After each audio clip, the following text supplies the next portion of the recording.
At auction, sell that tax amount of taxes for what becomes a tax lien. Okay, when the person is late, and someone literally walks up, there's an auction, and uh, it's bid off for the amount of taxes. There's taxes due. It's bid done. It's an auction. Going once, going twice, sold to, Sunset Holdings LLC. God, I shouldn't use that name because that's somebody I know. But anyway, and that person walks away with a tax lien. That tax lien entitles that purchaser to be repaid that debt. Okay. Plus interest. Okay. Trying to see if I printed it out. That interest is 1.5% per month. Okay. Or a total of 18% per year. Okay.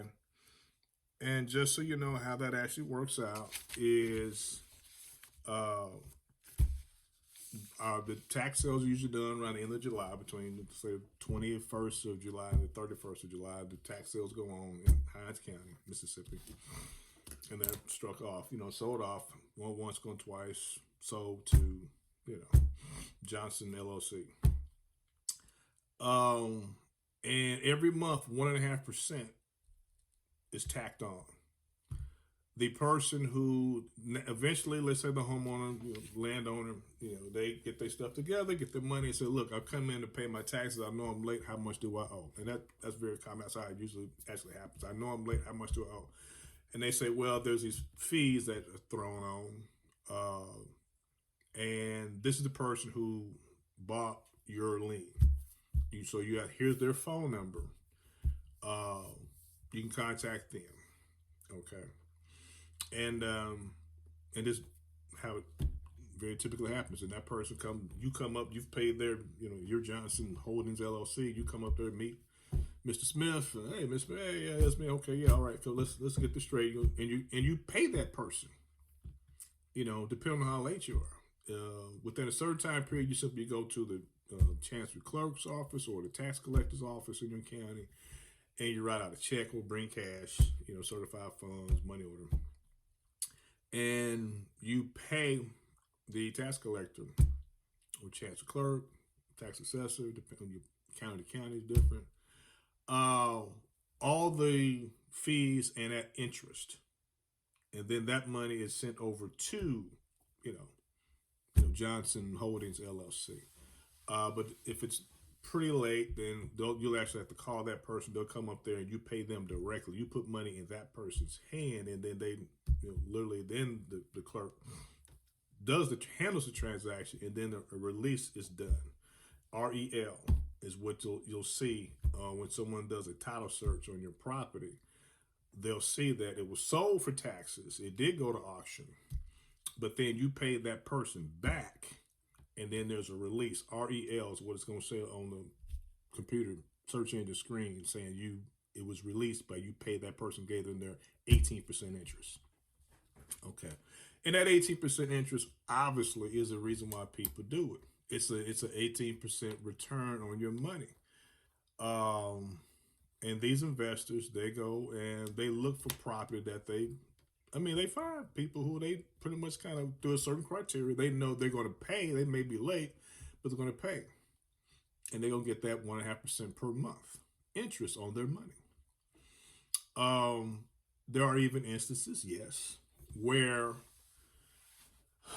these tax lien investors will go in right when it's February 1st is when the county can start taking, in Hinds County, can start taking tax payments. And let's say if an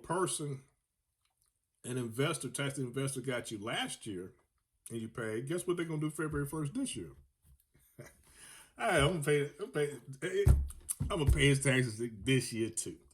And wait, because you're not going to come to when, guess when you're going to come? You're going to come July 31st, in the month.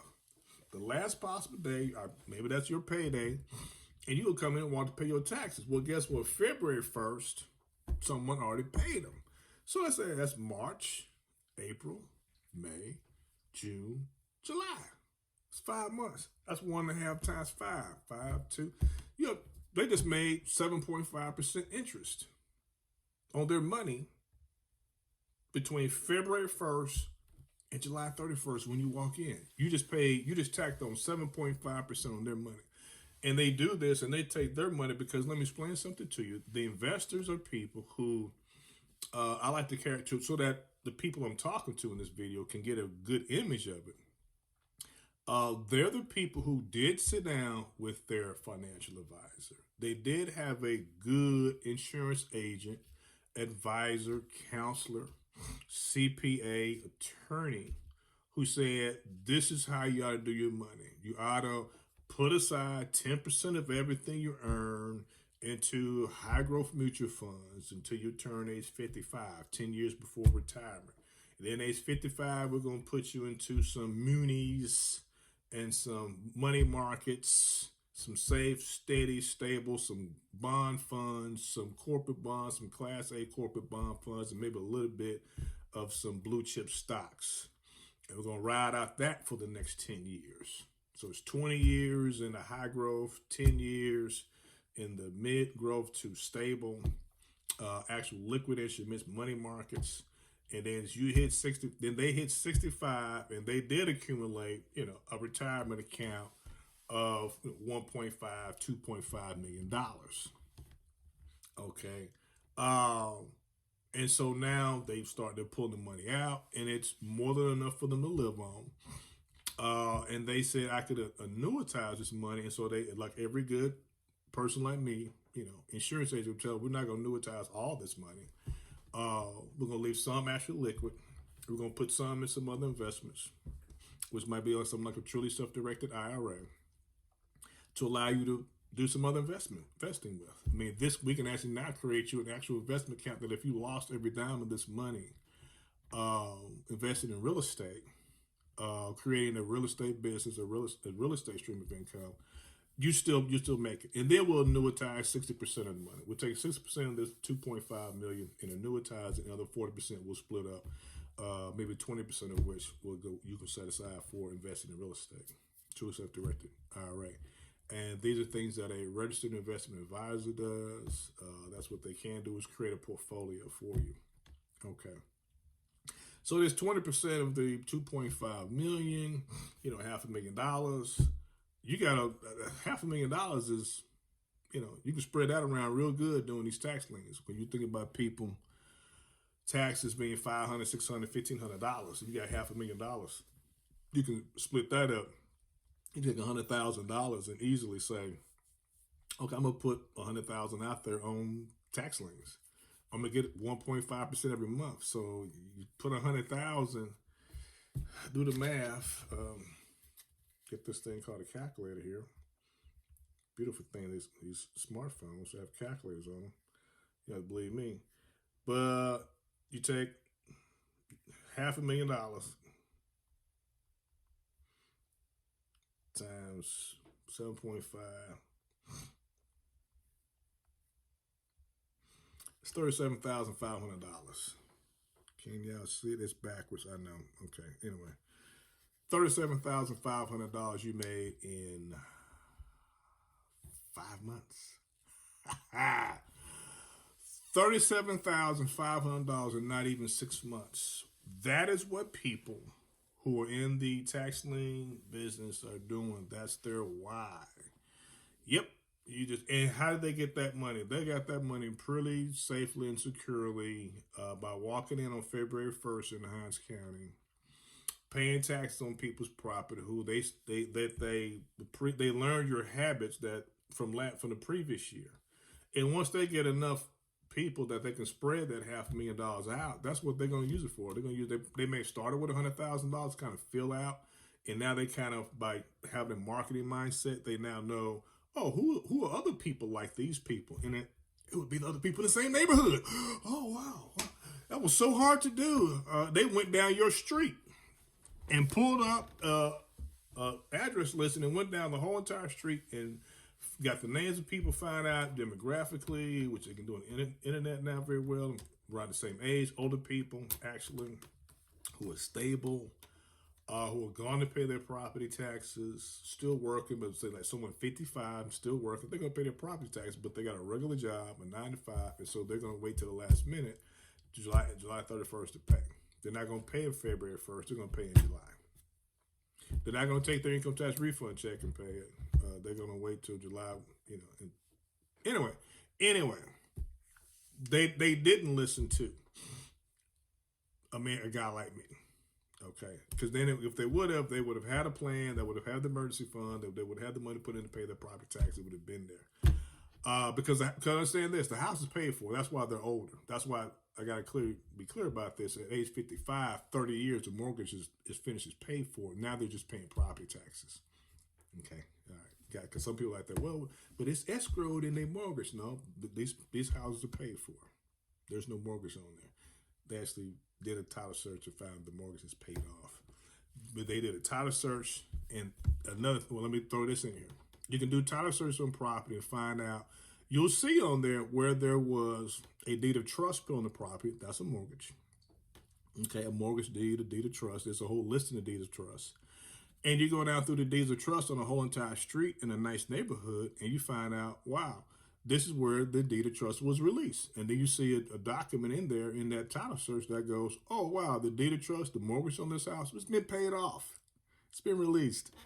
they pay property. These people were stable enough. They had a 30-year mortgage. They paid their property, pay it off. They're gonna pay their taxes. February 1st, you walk in, pay their taxes for them. They come in July 31st.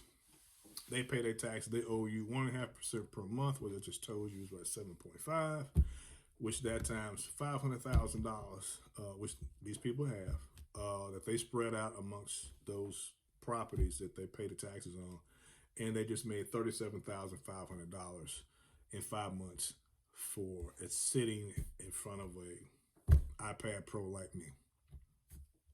And that's what they do. They're these LLCs, and you can just let me get that brings me to a next stage.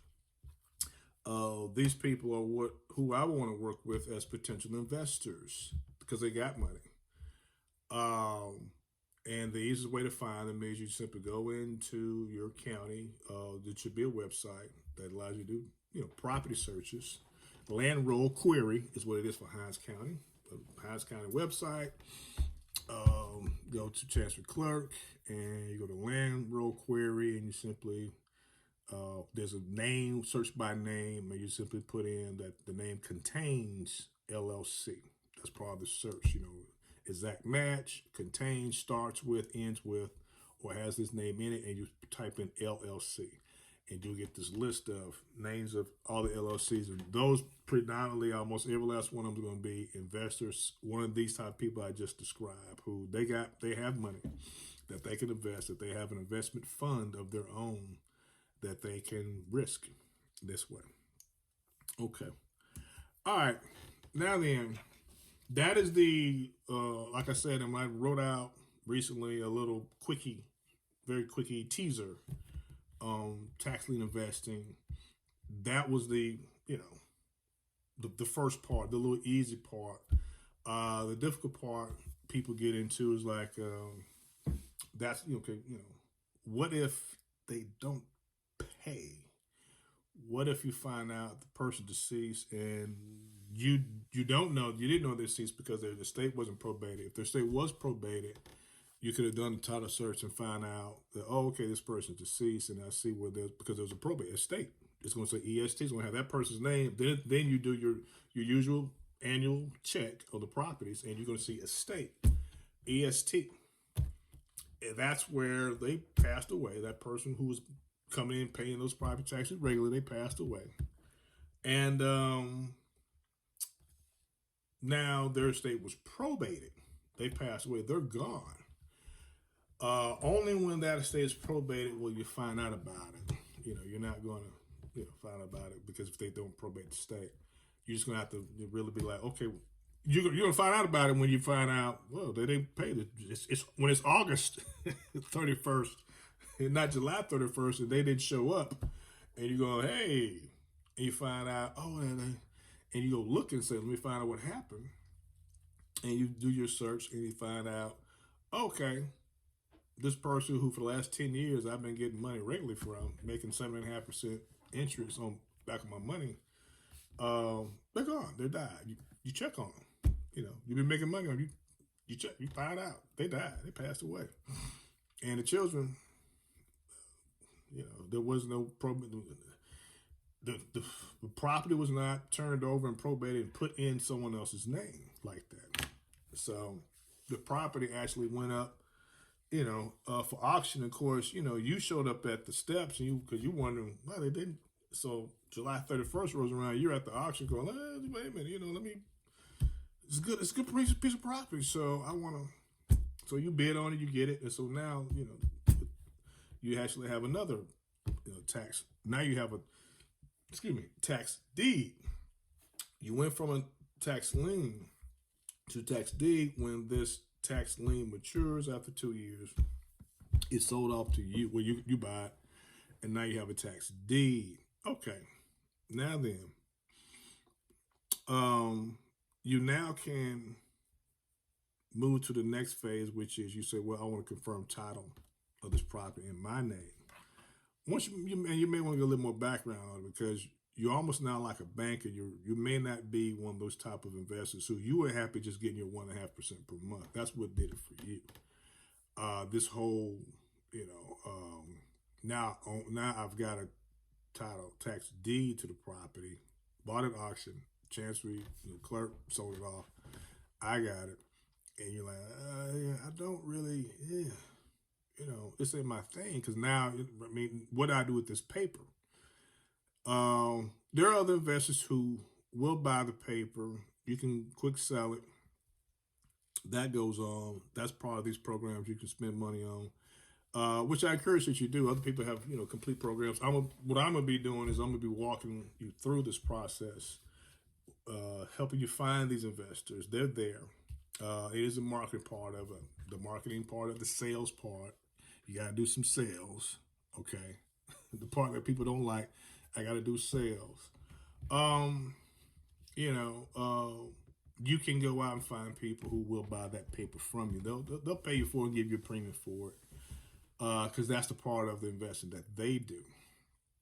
Okay, they do pick up these. They do own a good piece of property. It meets certain criteria. Uh, House is in good condition. It's in a nice neighborhood. It's on a nice street, close to nice schools, and you now have a deed on it, and it happens. Diamonds in the rough,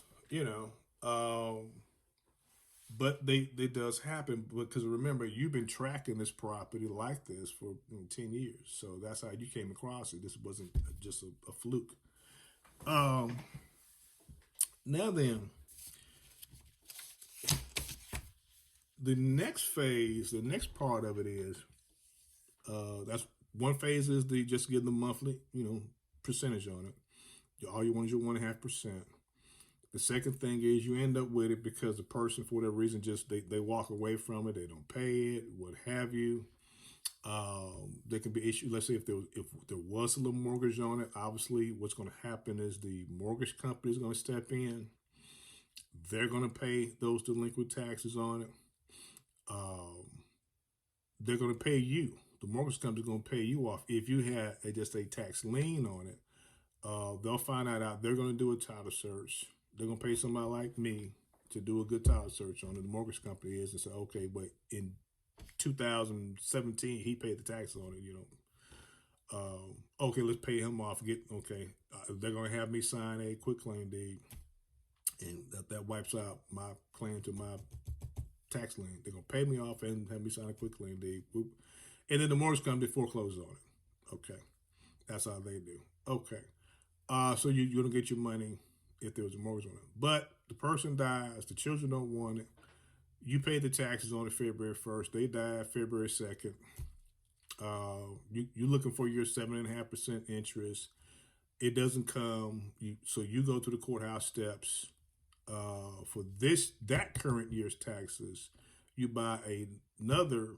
You pay those taxes on it on July 31st. Okay, and what you've gotten with that purchase at the auction is a title deed. That's what the chancery clerk gives you. Okay, that has to mature after 2 years before you can do what's called a confirmation of title. Confirmation title is a suit. You file a complaint, chancery court, and you're now moving to have the property put in your name. That's going to be expensive because, in effect, basically what you're about to have to do, because if this person died, is you're about to have to do a probate of the estate. You got to go look for the heirs. You got to find everybody. Okay, and what you do is, if you find heirs, and you want the property, what you do is you find heirs. You ask them, "What do y'all want? Y'all want to get the property because you're heir. Okay, you're entitled to it. You have a claim on this property that's superior actually to my little tax lien and definitely even my tax deed. And so what you do is you offer them $500,000, whatever, offer them a little money, and say, no, we don't want it. We live in Chicago, New York, L.A. That was Mama's property in Mississippi. We only visit her once a year at Christmas time, and we have no intention of keeping the house up. So you get them to sign you a quit claim deed with all the heirs, and that makes your process of doing this title confirmation a lot easier because you go into chancery court with these quit claim deeds from those people, and you get about 3 months later, 3 to 6 months later, you walk away with a complete confirmation title signed by a judge, which gives you fee simple absolute ownership of the property, the highest form of ownership. Okay. That's the second stage. So now I've taken you through 1 and 2 stages of what is in store for you as a tax lien investor. Okay. Now then, and I'm only 25 minutes. Okay. All right. Now then, what else I got here?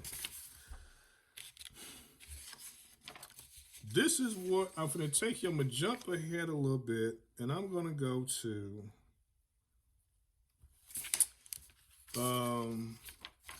well, let me stop a little bit here. Let me see here.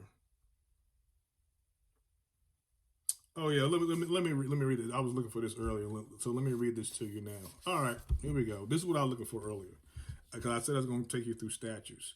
Mississippi Code annotated, Title 27, Chapter 45, Section 47 is entitled. So that's Section 27, 45, 27 of the Mississippi Code annotated, as amended, 1972. You don't need all that. You're not lawyers. Rights of purchaser at tax sale, effective lien, liability of county or municipal officers to purchasers. Okay. All right. 1. The amount paid by the purchaser of land at any tax sale thereof for taxes, either state and county, levy, or municipal, and interest on the amount paid by the purchaser at the rate of 1 1/2% per month, or any fractional part thereof, and all expenses of the sale and registration thereof shall be a lien on the land in favor of the purchaser and the holder of the legal title under him. By descent or purchase, in other words, you can sell that lien. If the taxes for which the land was sold were due, although the sale was illegal on some other ground, the chancery clerk made a mistake. The purchaser and the holder of the legal title under him by descent meaning your child, you died, your child now has it, or purchase, you sold it to somebody and another investor, may enforce the lien by bill in chancery, file suit in chancery court, and may obtain a decree for the title of the land in default of payment of the amount within some short time to be fixed by the decree. In all suits for the possession of land, the defendant holding by descent or purchase, mediately or immediately from the purchaser at tax sale of the land in controversy, may set off against the complainant the above described claim, which shall have the same effect and be dealt with in all respects as provided for improvements in a suit for the possession of land. Okay? What that's saying is that you can sell the lien, and the person you sold it to immediately, that person can get file suit, or the person immediately down the line, the next multi-level marketing, online downline. You got a downline now. You got I purchased the tax lien, I paid the lien, and I sold the lien to somebody, then they sold it to somebody. Okay, it's a downline. Okay. Any one of us three people can bring, suit in chancery court to quiet the confirmation of the title into our name, into our personal name. All right. And no county or municipal officer shall be liable to any purchaser at a tax sale or any recipient of a tax deed for any error or inadvertent omission by such official during any tax sale. Okay. What that is saying is like what I talked about earlier. That's your 1.5%. This is backwards. I don't know why I'm showing you this. That's your 1.5%. Right in there per month, given to you. It talks about, and that's also your right to get just from the tax lien or the tax deed. File suit in court to have the property put in your name, or what it serves as definitely is a judgment against the owner of the land that you can enforce, and it's definitely a lien against the property, and that you can take it to court that pushes the person, that goes, hey. if there's a mortgage on a property, trust me, the mortgage company is going to show up for court. They're going to pay you. You won't get your money from the mortgage company, and the mortgage company is going to, do something to the mortgagee, the person who took out the mortgage. But that's the world and realm, the full complete world and realm. I'm at 30 minutes now of the first two parts of tax deed investing, and that's with one statute explaining to you the whole first 30 minutes I just explained. I got presumption of validity of patents of tax forfeited land, sale price of tax lands. That's how we'll explain that back a little bit. 29-1-115, Mississippi Code annotated section 29-1-115 is the presumption of validity of patents of tax forfeited lands. Whenever any forfeited tax land patent has been issued by the state for a period of at least 10 years, and the patentee is paid to the state treasury price fixed by the land commission, and all taxes accruing and payable upon the land described in such patent subsequent to the issuance thereof have been paid, it shall be presumed that in the procurement of such patent, the patentee paid a valid, legal, and adequate consideration therefor, comply with all requirements of law, and practice no fraud upon the state, and that such patent is a valid and legal patent, and such state shall thereafter be forever precluded and stopped from questioning the validity of such patent. That brings me to level 3.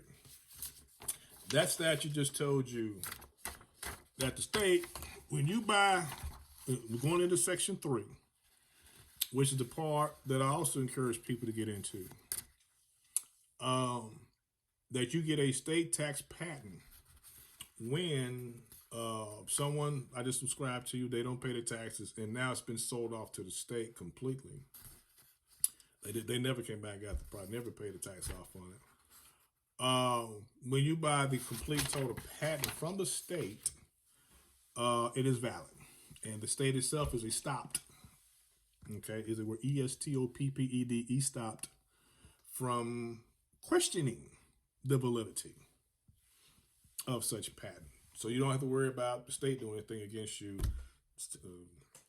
Secretary of State or the governor or the Attorney General's office cannot mess with you in your patent.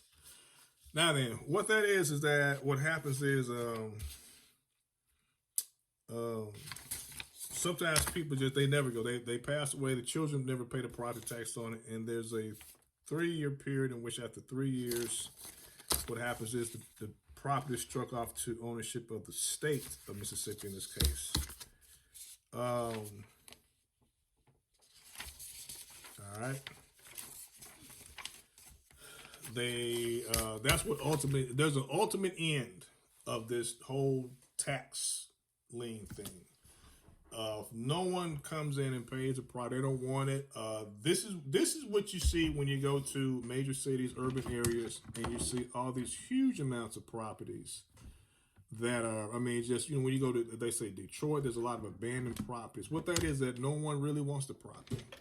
They actually see the property as being worthless. That's what there's a market we say that there's a market out here that chases that nature abhors a vacuum, and that works in finance as well, which means that, okay, if here's a vacant piece of land, real estate that always has value, the money is supposed to chase it because there's a vacuum there. You go by, you see a torn down house, a shack, or burnt out, or a vacant lot. And that is a vacuum. A vacant lot is literally a vacuum, if you would, when it comes to money and finance and real estate, because all real estate, all land has a value.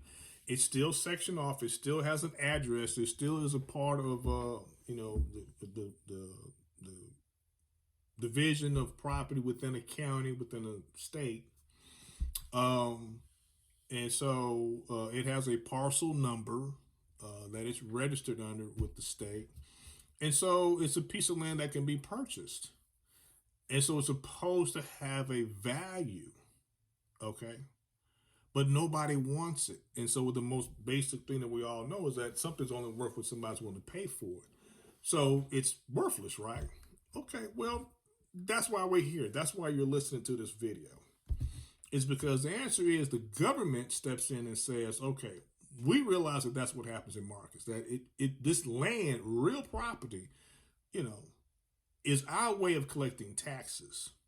Okay, we have to give this land some value so that it maintains a base or bottom for the market, so that someone buys it, and so we can collect taxes on it. Because if we have too many vacant properties in the county, what happens? That's when cities and counties start filing bankruptcy.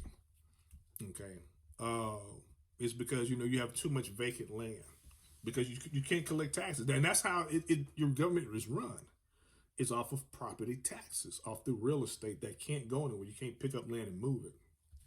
Okay, so when someone just totally does not pay the taxes, it is struck off to the state, and the state now owns it, and the state now has a land roll. It has a tax forfeited, in the state of Mississippi, it's called a tax forfeited inventory. Okay, the Secretary of State of Mississippi holds that inventory, and they auction and sell the property off. Now, I hate that this thing is going to be backwards, but I'm going to try to show you this next document. It's going to be backwards. I apologize. God, I apologize. I'm going to tell you what it is. It is obviously in the city of Jackson, Mississippi, Hinds County. It is a lot. It is part of Section 7 and 8, Township 5 North, Range 1 East.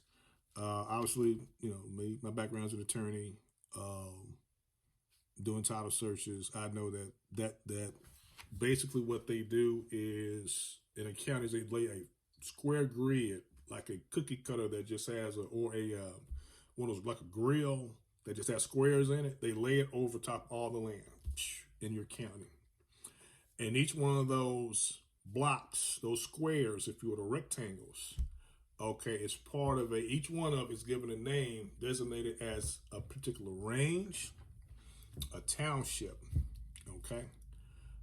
So that it goes, left to right, top down.